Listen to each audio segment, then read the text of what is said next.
सबको क्लियर हो गया होगा। एक कार्बन के अराउंड अगर 4 डिफरेंट 4 ग्रुप्स अटैच्ड हैं तो ऐसे कार्बन को कायरल कार्बन कहते हैं। और जिस कंपाउंड में नंबर ऑफ कायरल कार्बन ज्यादा होते हैं वो उस तरीके का बिहेव करता है। ओके, जैसे आपका एग्जांपल है L glyceraldehyde and D glycerol. यहाँ पर कुछ एग्जांपल्स हैं आपके रेफरेंस के लिए। D glucose, D ribose and L galactose. Okay, so this is the D glucose where OH is towards the see, I have already explained this. The 3 OH group, they are on the right side and one is on left side. But we will focus only on the glucose number, carbon number 5th. Okay, carbon number 5th OH group is towards the right side, so it is known as D glucose. Similarly, in case of D ribose, all the OH group is towards the right side, but space carbon number 5th OH group is towards the right side, so it is known as the D ribose. And in case of L galactose, you can see this carbon number 5th group is towards the left side, so it is called as L galactose. Glucose and galactose, they are the anomers or DL isomers of each other. Only the first OH group is on the right side in D glucose and it is on the left side on L galactose. So they are the isomers of each other. ये clear है आपको? Hello,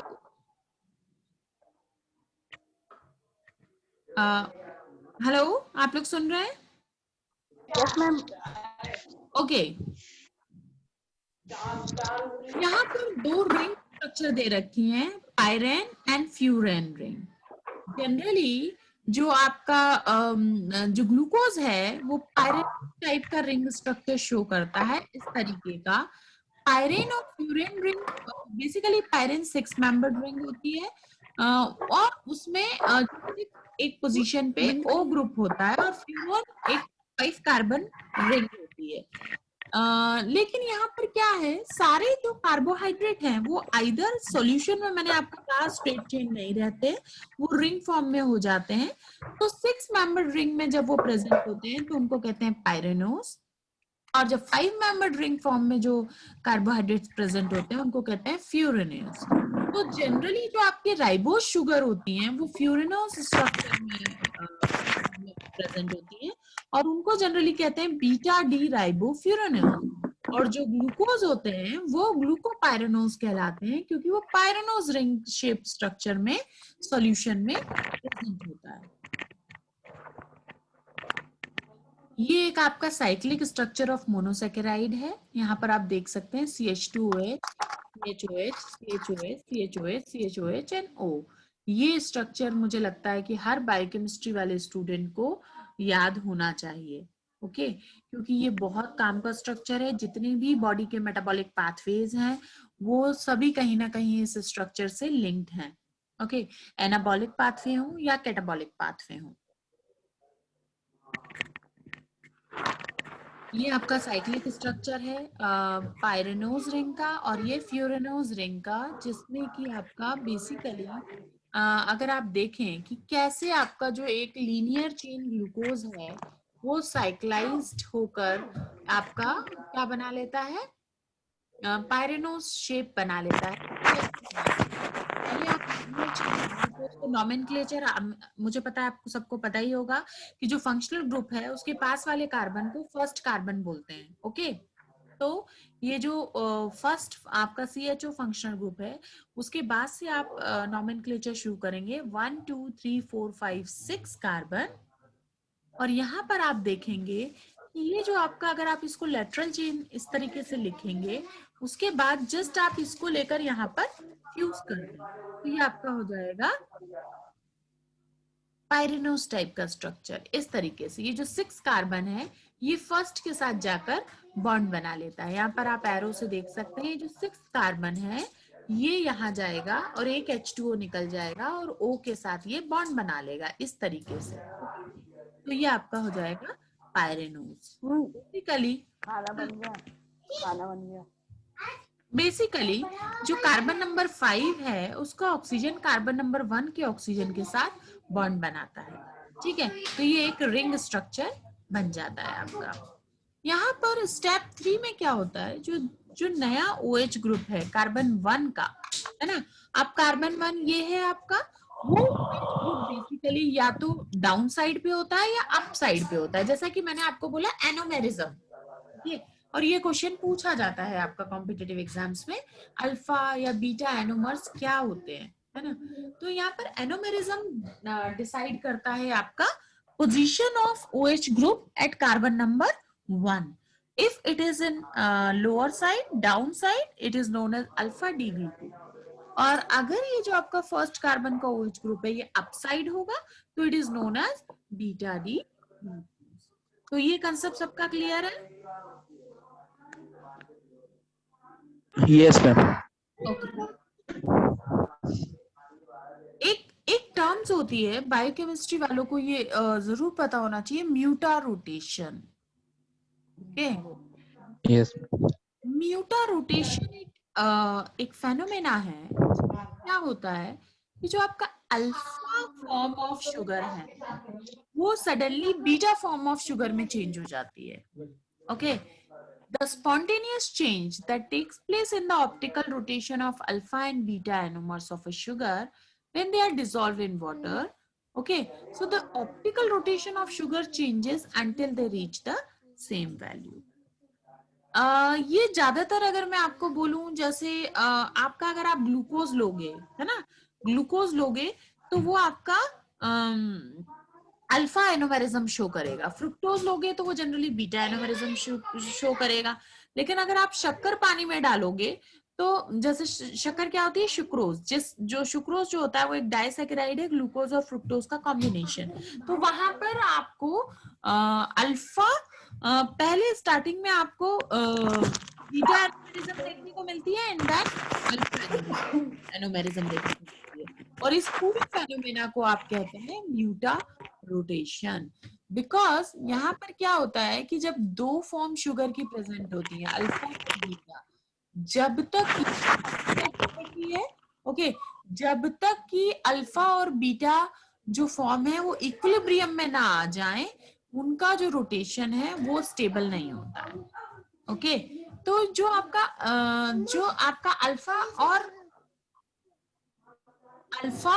और beta sugar हैं, दे present in equilibrium in the solution. अच्छा, ये बात किस किस को समझ में नहीं आई या आई, आ गई या नहीं आई? मैम मैं दिव्या, मुझे समझ में नहीं आया।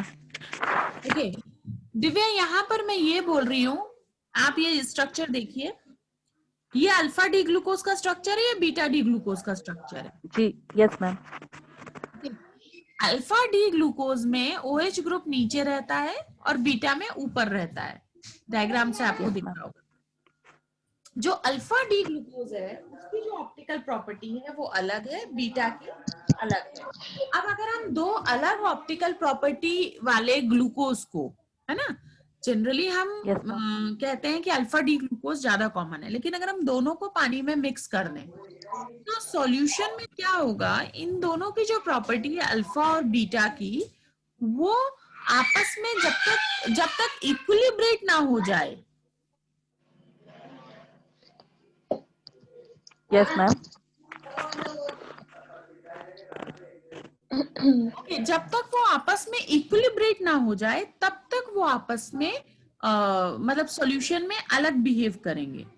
जैसे कि मैंने आपको जस्ट समझने के लिए आप समझिए, मैंने आपको डेक्स्ट्रो लिवोरोटेटरी का एक कंसेप्ट दिया था।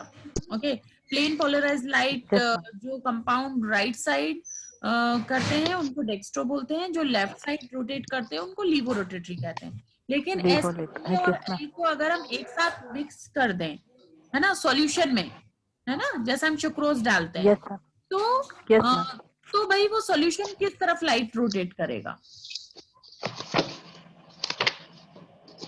उसमें डेक्स्ट्रो भी है, उसमें लीवो भी है, तो किस तरफ करेगा?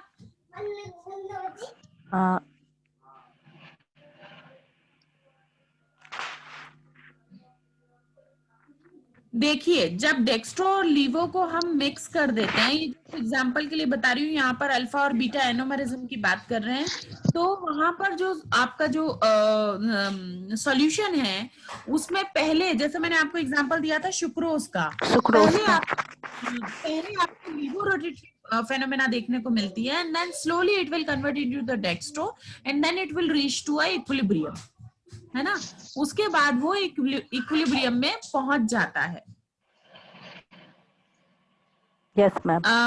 इसको कहते हैं प्लेन पोलराइजेशन। पोलरीमीटर से एक्सपेरिमेंट किया जाता है। आप सॉल्यूशन में वो सब्सटेंस लेते हैं जिसका आपको ऑप्टिकल प्रॉपर्टी स्टडी करना है। ओके, अगर आप अल्फा डी ग्लूकोज लेंगे तो आपको राइट साइड का रोटेशन मिलेगा, अगर आप बीटा डी ग्लूकोज तो लेफ्ट साइड का रोटेशन मिलेगा। लेकिन अगर आप दोनों को मिक्स कर देंगे तो आपको पहले right then left then balance का आपको रोटेशन मिलेगा, equilibrium state. Okay, yes ma'am.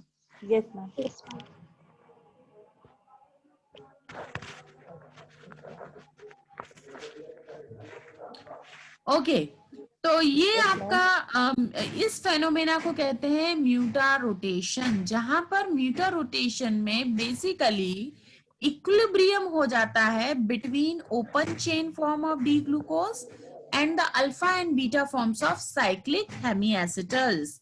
Basically ये जो मैंने आपको ये जो साइक्लाइजेशन बताया है, ये हमने यहाँ से स्टार्ट किया था। एक आपका होता है स्ट्रेट चेन स्ट्रक्चर, ये स्ट्रेट चेन स्ट्रक्चर है जो कि सबको पता है, ये ग्लूकोज का स्ट्रेट चेन स्ट्रक्चर है। ये जब सॉल्यूशन में डालते हैं तो सिर्फ स्ट्रेट चेन में नहीं प्रेजेंट होता है, ये धीरे से इसकी फर्स्ट स्टेप में ये साइक्लाइज होना शुरू करता है साइक्लिक स्ट्रक्चर में। ये देखिए पहले लीनियर होता है, देन इसके बाद ये साइक्लाइज होकर ऐसा साइक्लिक स्ट्रक्चर बना लेता है।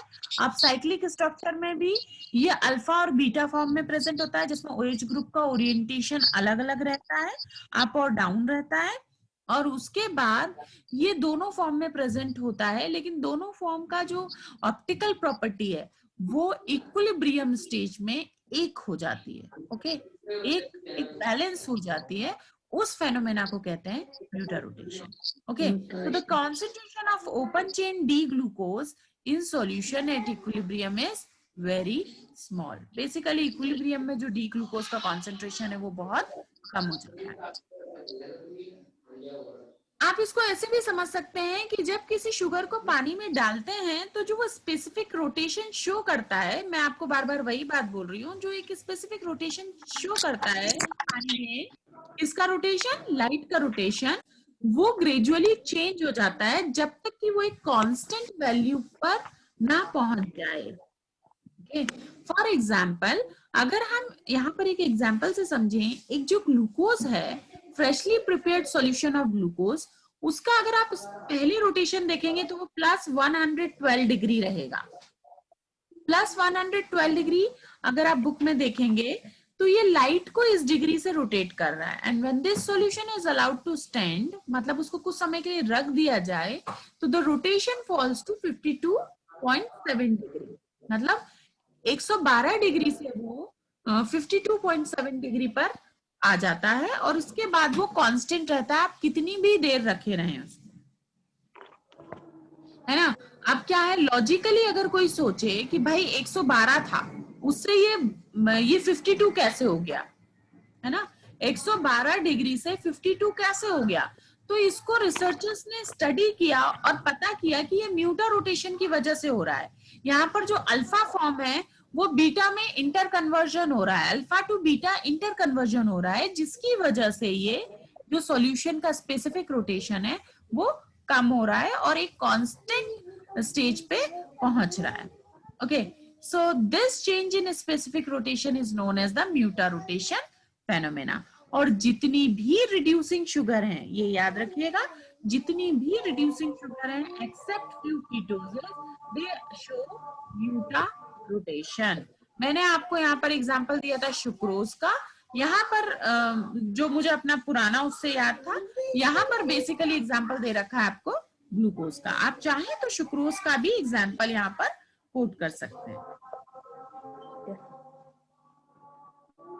अच्छा, यहाँ पर जो साइक्लिक स्ट्रक्चर होता है उसको हेमी एसिटल, अगर वो एल्डिहाइड है तो उसको कहेंगे हेमी एसिटल, और अगर वो कीटोन शुगर है तो उसको कहेंगे हेमी कीटल।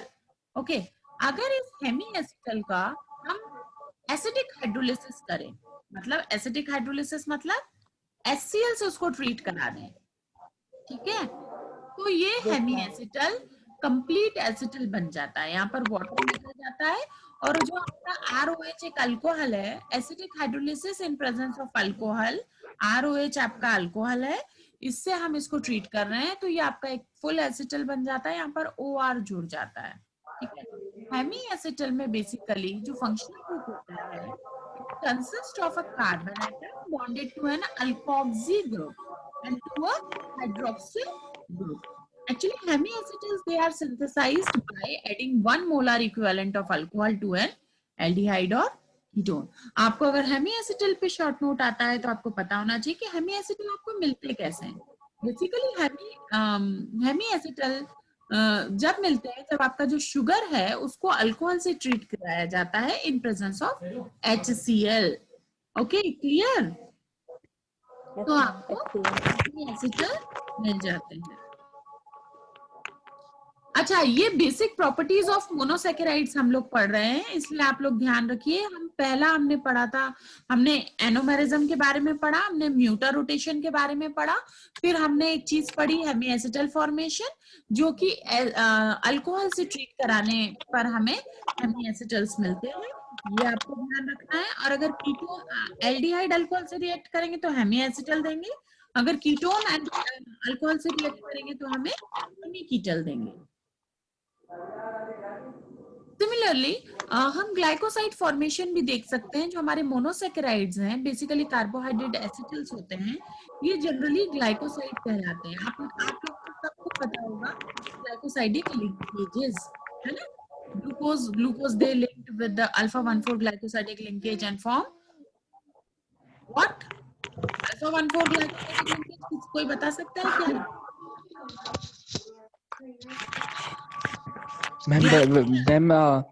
ग्लाइकोजन, स्टार्च और अमाइलोज। ओके, ये सारे एग्जाम्पल हैं आपके अल्फा 1,4 ग्लाइकोसाइडिक लिंकेज के। ओके, तो जब दो ग्लूकोज मॉलिक्यूल आपस में ग्लाइकोसाइडिक लिंकेज से कनेक्ट होते हैं, अभी हम उसका स्ट्रक्चर भी देखेंगे, आप लोग मतलब डिटेल में देखेंगे ये सब चीजें, तो वो बनाते हैं आपका माल्टोज। यस, माल्टोज एक बेसिक यूनिट है, और माल्टोज जब बहुत सारे ग्लूकोज जुड़ते हैं तो वो ग्लाइकोजन बनाते हैं, अमाइलोज देन ग्लाइकोजन, और प्लांट के केस में वो स्टार्च बनाते हैं। ओके, तो इसीलिए इनको ग्लाइकोसाइड भी कहते हैं। The methyl D glycosides have been shown to have 6 membered ring, so they are properly named methyl alpha D glycopyranoside and beta D glucopyranoside. Okay, so glycosides are stable in basic solution because they are acetals, and in acidic solution glycosides undergo hydrolysis to form a sugar and a alcohol. Basically ये आपका एक और चीज अगर हम देखें, ग्लूकोपायरानोसिल अमीन, ये कैसे बनता है? जब एक शुगर आपका अमीनो ग्रुप से रिएक्ट करे, या जो आपका जो फर्स्ट OH ग्रुप है, फर्स्ट ये जो आपका बोट शेप्ड स्ट्रक्चर है, इससे कंफ्यूज नहीं होना है आप लोगों को। यहाँ पर आप चाहें तो नॉर्मल साइक्लिक ग्लूकोज का स्ट्रक्चर बना सकते हैं। उसका जो फर्स्ट OH ग्रुप है, अगर उसकी जगह हम अमीनो ग्रुप बना दें, अमीनो ग्रुप लगा दें, तो उसको कहते हैं glucopyranosylamine. Okay, beta D glucopyranosylamine. तो अमीनो ग्रुप अगर रिप्लेस कर दें तो ये आपका ग्लूकोपायरेनोसिलामीन बन जाता है।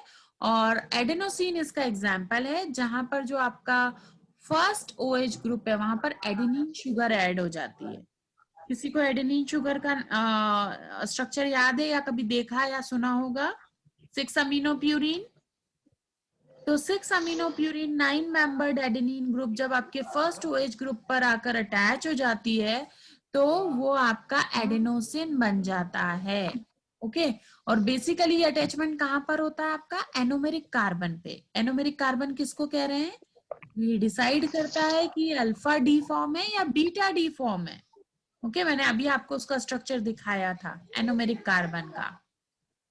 ओके, उसके बाद एक आपका एक और चीज है अमीनो शुगर्स। अमीनो शुगर्स आपको कब मिलती है? जैसे ग्लूकोसामिन। अच्छा, कोई बताएगा ग्लूकोसामिन कहाँ पे किसी ने पढ़ा है?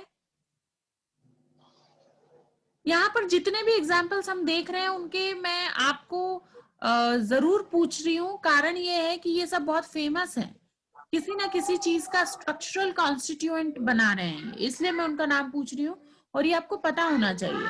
कभी सुना N-acetyl D glucosamine, NAG, and N-acetyl muramic acid नाम? मैम यस मैम, मैंने सुना है मैम। ओके मैम ये N-acetamyl glucosamine, NAG and amine acetamyl glucosamine, ये मैम ये बैक्टीरिया की सेल वॉल, बिल्कुल करेक्ट नाम और बैक्टीरिया की cell wall NAG, formation. Yes ma'am, peptidoglycan formation में हेल्प करते हैं। यस ये मैम, बैक्टीरियल सेल वॉल में के इंपॉर्टेंट कॉन्स्टिट्यूएंट होते हैं। ओके, और ये वहां पर बीटा 1,4 ग्लाइकोसाइडिक लिंकेज से जुड़े होते हैं। तो अब आप मोनोसैकेराइड्स पढ़ रहे हैं तो आपको डेरिवेटिव ऑफ मोनोसैकेराइड्स भी पता होने चाहिए।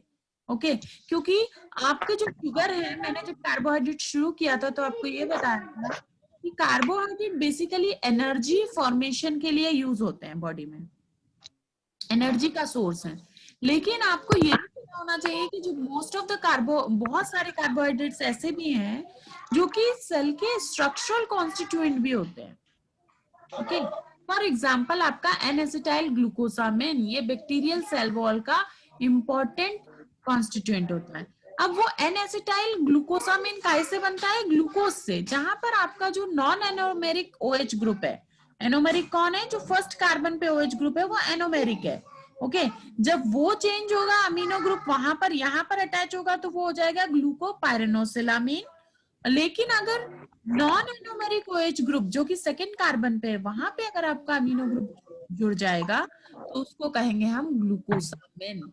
ओके, तो एन एसिटाइल जो, और जब ये ग्लूकोसामिन एसिटाइलेटेड होगा, एसिटाइल ग्रुप आपको पता है COCH3, यहाँ पर अगर NH2 के साथ हम COCH3 जोड़ दें तो उसको कहते हैं नाग। एग्जैक्टली नाग का स्ट्रक्चर वो होता है, NH2 COCH3 यहाँ पर अटैच होता है तो उसको कहते हैं एन-एसिटाइल डी ग्लूकोसामिन, और वो बैक्टीरियल सेल वॉल में होता है। लेकिन अगर यहाँ पर हम एसिटाइल ग्रुप ना जोड़ें तो ये होता है आपका काइटीन डी ग्लूकोसामिन। काइटीन एक आपका पॉलीसेकेराइड है, होमोम्यूकोपॉलीसेकेराइड भी हम उसको कहते हैं। और काइटीन कहाँ पर होता है? मैम फंजाई की सेल वॉल में, फंजाई की सेल वॉल में, फंजाई की सेल वॉल में, करेक्ट। इंसेक्ट्स, लॉबस्टर्स, क्रैब्स, इन सब के जो हार्ड शेल्स होते हैं वो काइटीन के बने होते हैं। तो आप समझ सकते हैं कि डी ग्लूकोसामिन है कितना इंपॉर्टेंट है और कहाँ कहाँ पर आपका प्रेजेंट होता है। तो ये एक मोनोसैकेराइड भी है आपका डी ग्लूकोसामिन, जस्ट अमीन ग्रुप ऐड हो रहा है ग्लूकोज में, और ये आपका मोनोसैकेराइड है और ये बेसिक यूनिट होता है काइटीन का। हम सारे के सारे कार्बोहाइड्रेट्स के बारे में डिटेल में इसलिए पढ़ रहे हैं क्योंकि हम अगर हम बायोकेमिस्ट्री डिटेल में पढ़ना चाहते हैं तो हमें ये सब पता होने चाहिए, क्योंकि ये आज नहीं तो कल आपको कहीं ना कहीं ये जरूर यूज आएंगे। ओके, नेक्स्ट, अगर हम दूसरी रिएक्शंस देखें, अभी हमने एसिटाइलेशन वाली बात मैंने जस्ट आपको वर्बली बता दी कि यहाँ पर एसिटाइल ग्रुप जोड़ देंगे तो एन-एसिटाइल डी ग्लूकोसामिन हो जाएगा।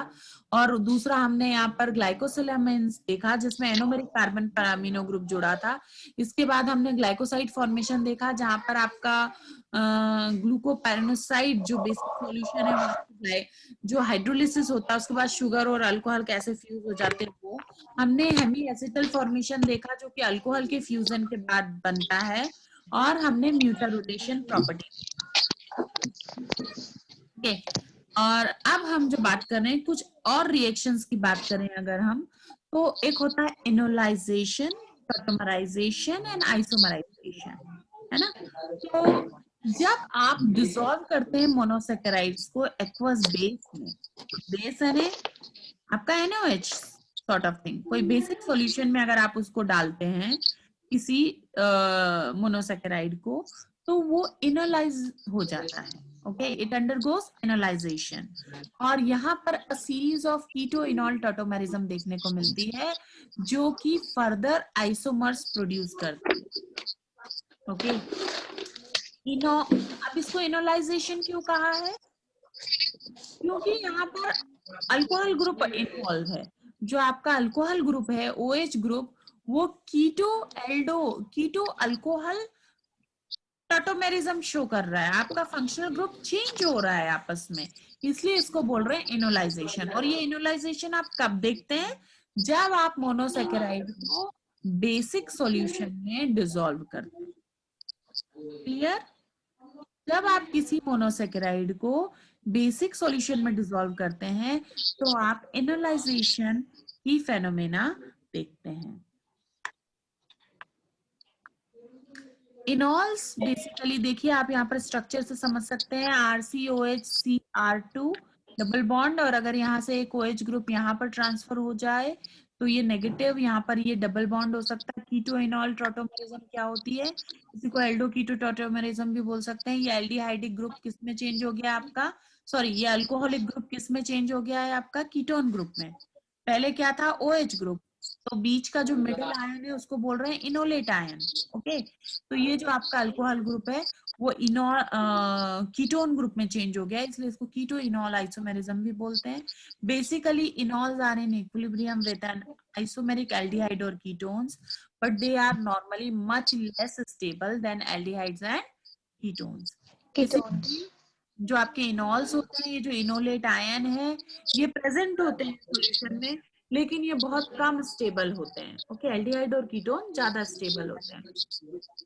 और जो आपके इनोलेट आयन है, basically they are the conjugate base of an enol, and enolate ions are stabilized by electron delocalization. यहाँ पर एक अनदर टर्म है, दैट इज आपका टाटोमेरिज्म।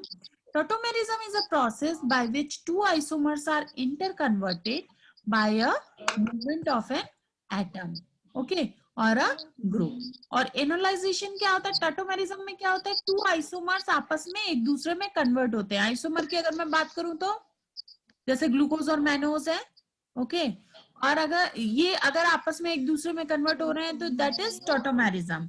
और अगर इनॉल जस्ट आपका अल्कोहल और कीटोन ग्रुप चेंज हो रहा है तो इसको बोलते हैं एनोलाइजेशन।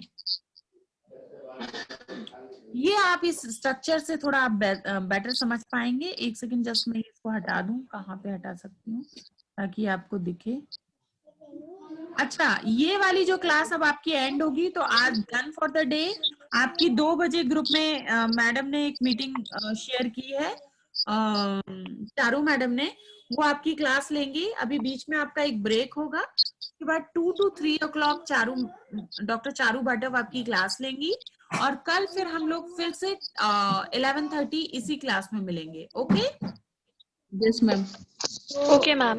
अब हम कल लेंगे क्लास। अभी मैं आज ओके मैम। स्लाइड एक्सप्लेन कर देती हूँ क्योंकि only 4 minutes are left to this meeting, और लगभग मैंने आज आपको 2 क्लास पढ़ाया है अपार्ट फ्रॉम अवर इंट्रोडक्शन।